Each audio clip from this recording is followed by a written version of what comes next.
Cassius for iFLTV. We're at the Co-op Live here in Manchester again. I'm joined by Adam Smith. Did you sleep here? We stayed in Manchester, yeah. Okay, I went back to London. So brutal. It's mad, yeah. I went back to London, got back at 5 o'clock, and then back up on the early train this morning. So yeah, but Manchester's always been one of the places to be, hasn't it? And now it's the Co-op. Phenomenal night on Saturday. Really enjoyed it. Seeing Derek, and the atmosphere was brilliant. And now this, it's a great time to be in boxing. Absolutely. So sticking with the heavyweight theme. I mean, this is a heavyweight dream, isn't it? This card. I mean, there's a lot of kind of underlying subplots going on with not just the fighters fighting each other, but like Okolie and White, etc. It's a great card. Lots of needle, lots of spice, and many of them have been dancing around each other for quite a long time, and now Frank's brought them all together. Huge announcement, Queensberry moving the entire stable to DAZN, obviously Matchroom there and many others, so it's a fantastic...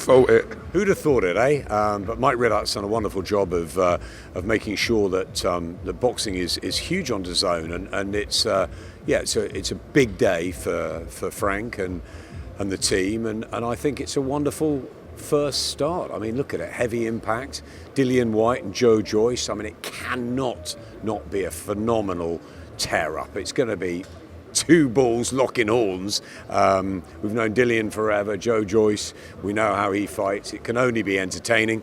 I love Okolie and Riakporhe because, of course, I've worked a lot with both in my Sky days, and there's no love lost, and we've waited for that to happen. At cruiserweight now, they're with the big boys at heavyweight.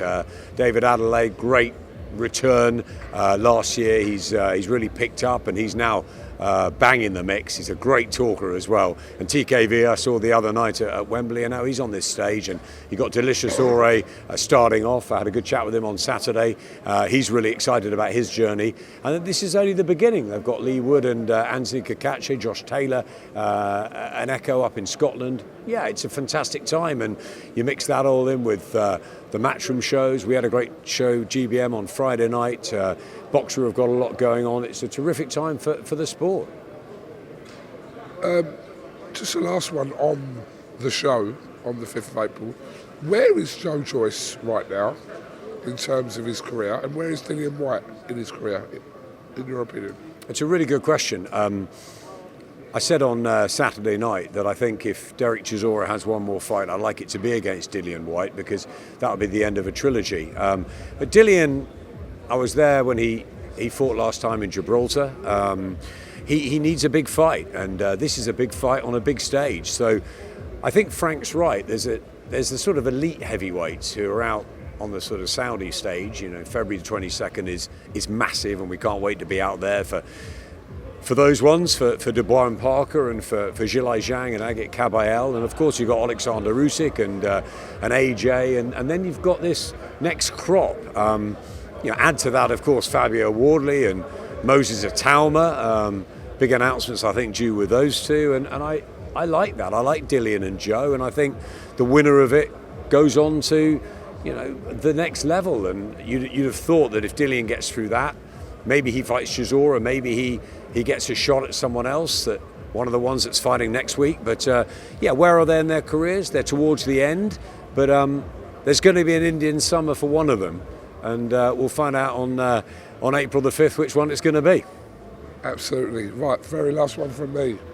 The build-up to Conor Benn Eubank is going to shortly commence within the next 2 weeks. This is huge, isn't it? It's huge. It's massive. It's a casuals fan fight as well as an intriguing one in the trade for us boxing regulars, I guess. But I think it appeals outside of it. At Tottenham, unbelievable rivalry, obviously, with the dads who I ended up working with at the back end of their careers, which was great fun. Polar opposites in characters, Nigel and Chris, same again, their sons, Chris Jr and Connor. It was meant to happen a couple of years ago, everything that's happened in between, the drama, the intrigue, the uncertainty, and now they get it on. April 26th, it's going to be a fantastic night. The build-up's going to be like nothing we've seen in a long time in Britain. It's a real duel, it's a real rivalry, and it's a fight when you can't tell me who's going to win, and neither can I. So I love those sort of fights, but I love the ones that the people on the streets are going to be talking about, and they're all going to be talking about Chris Eubank Jr. and Conor Benn. It's brilliant, and it's at the end of April, and yeah, like you, I can't wait. I spoke to Chris Eubank back in November, and I spoke to him for an hour actually on camera, and there was quite an emotional plea for him to reconcile with Senior. I don't know what the situation has been 3 months since then. Do you expect Chris Senior to be involved in the build-up of this, even if it's not like in terms of interviews, but just being there for Junior? Do you expect that?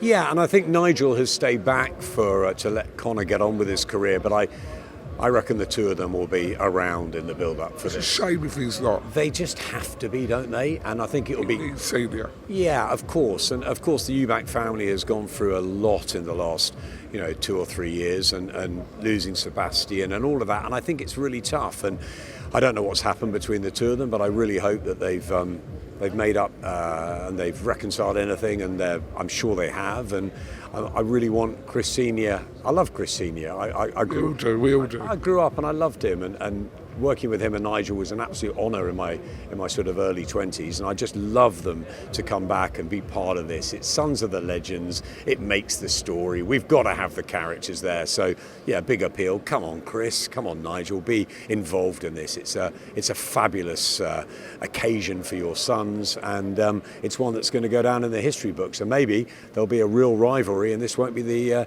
last of the two of them in the ring. Maybe it will just be the opener, and we'll have a trilogy. Yeah, we never got a trilogy with the Daz, did we? We got two of them, and but yeah, here in Manchester at Old Trafford, the draw, and yeah, I just remember them posturing before the first bell, and yeah, we've got to have some of that, some of the posturing, some of the memories. It's all about that, isn't it? It's Eubank against Benn. Say no more. The rematch in Manchester, trilogy in Birmingham. That's it.